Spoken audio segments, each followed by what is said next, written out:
So it looks like Johnny Bolton has come out of the woodwork to warn us of the people in charge right now are using signal apps to talk about highly classified information.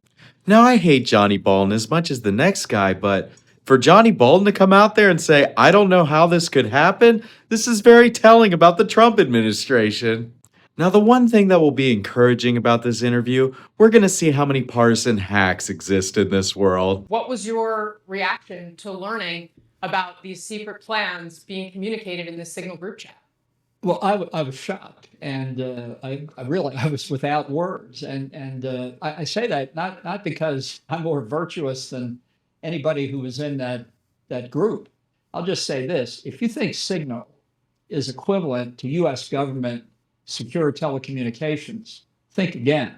But I just can't, to this moment, get over the idea that during the days that group was going on, not one of the participants said, we shouldn't be doing this on Signal. Now imagine if this was done under Joe Biden. What the Republicans in Congress would be saying right now. They would be like, Lloyd Austin needs to go. Joe Biden needs to fire him. He's the worst Secretary of Defense ever. But since we have Pete Hegseth in there, if you're someone who's complaining about Hillary Clinton using private servers, yes, I think that was actually something she should have been prosecuted and held accountable for.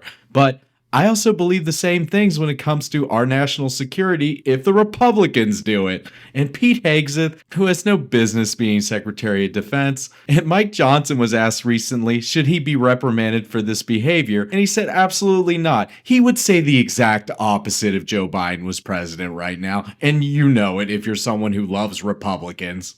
Stop being so tribal. Yes, this is a problem with our national security. You can't use the Signal app and then just say, it's okay when my side does it. Sir, do you know of anything like this happening in Trump's first term? I'm certainly not aware of it. I mean, I didn't even use the government's unclassified or classified email systems that much. Most of the things that were covered in what was recorded in the Atlantic article should have been discussed in the Situation Room. It looks to me like this was a typical Donald Trump decision.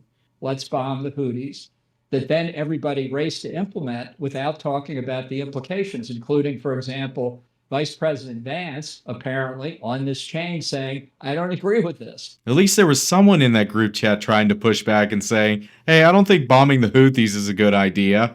But we see how much the anti-war cabinets have power in this administration. Don't worry, the security state is always in charge. Why are they discussing it after the decision is made? That alone shows what's wrong with what's going on here.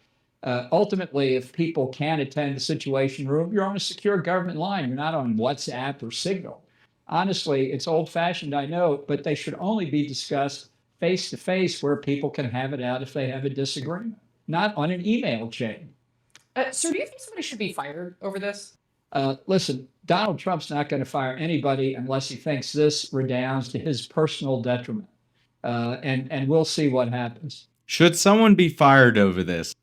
Absolutely. Imagine if we went to war with Iran, China, or Russia, and you're going to use the Signal app to discuss highly sensitive information and what exactly you're doing when it comes to military operations? Yes, someone should be fired. And I'm in the same camp with Lloyd Austin went AWOL and we didn't know where he was for like 4 days. Yes, he should have had to step down because when it comes to national security, you really can't fuck up. The US military does not fail because the person who's making these calls, if they would have failed, they're not there. Do you think that this is worse than what Hillary Clinton did with her private email in 2016? I know you were very critical then. Yeah, I was very critical then. And, we call this process learning, that when somebody does something like what she did, whether she deserved to be prosecuted or anything else, that goes into the memory and the body politic. How can you then turn around and conduct, let's forget the classification issue. How can you conduct official government business over a non-official channel? Maybe there's some in extremis situation when you're on Samoa or something and there aren't any official channels. But they were in Washington, probably in their offices.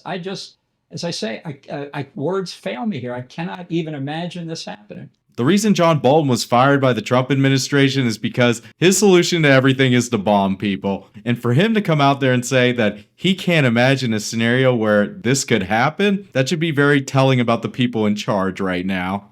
Sir, do you think that Trump administration officials broke the law when they had this signal chat? I'll tell you this, just like Donald Trump isn't going to fire anybody, whether they deserve to be fired or not, unless he feels the heat personally, I have zero faith that this Justice Department will prosecute anybody. I mean, that's also true about the Obama Justice Department. He didn't prosecute Hillary Clinton, even though she very likely violated the law by having private servers that had classified information on it. And she even destroyed subpoenaed evidence. The only people who are held accountable for doing things that quote unquote endanger national security is like Chelsea Manning, Edward Snowden, the underlings, never the people who are in charge. Mr. Ambassador, I want to play for you what President Trump so far has said about this. He was asked about it by reporters who were covering a different event with him at the White House. Let's watch. I don't know anything about it. You're telling me about it for the first time. Do you buy what the president said there? No, because he sits in his dining room, or at least did in his first term, and watched Fox mostly. Occasionally he tuned into CNN, but maybe even MSNBC, but mostly Fox. If Fox had it on the news in the past several hours, then he knows about it for sure. Or somebody like Dan Scavino would have run in and told him. But notwithstanding that, now you've got him on tape saying he's hearing about it for the first time. Now we'll see if he feels any heat. If he doesn't feel the heat, these people are golden. They're in for as long as they can stay. Sir, do you think, are you convinced that the Chinese or the Russians or any of our adversaries had access to this information as it was being communicated? Do you think it was fundamentally insecure and possibly widely disseminated? Imagine if this wasn't a journalist with The Atlantic. Say if it was a Chinese bot or an Iranian bot or a Russian bot. You're discussing some of the most sensitive information on a public app. If you're a Republican, a Democrat, an independent, how is this okay? You know, I don't really know enough about what they were up to be able to comment on that. I would just say this: we have government secure communications facilities for a reason.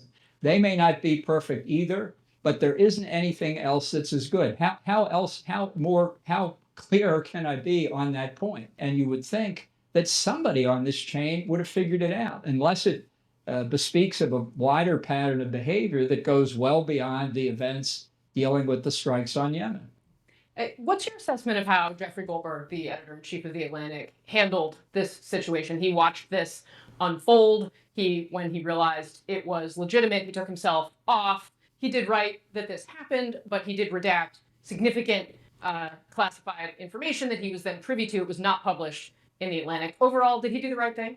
Well, from a very brief reading of the article, I didn't see anything to criticize. I think his initial reaction that it might be a scam, it's somebody trying to entrap a journalist, or it might be a spoof, or who knows what, it was legitimate for him to stay on.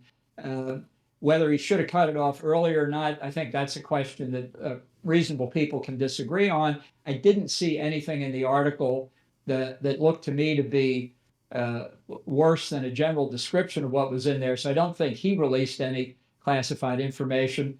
But I wouldn't have such a change. I just can't even imagine.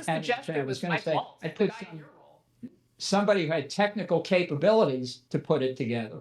The one thing we learned from this is hopefully the Senate or the Congress will investigate this. I won't hold my breath. But thankfully, it was just a journalist to say, hey, they're discussing highly sensitive war plans over an app that civilians can download, and not someone who would actually mean ill will to the United States.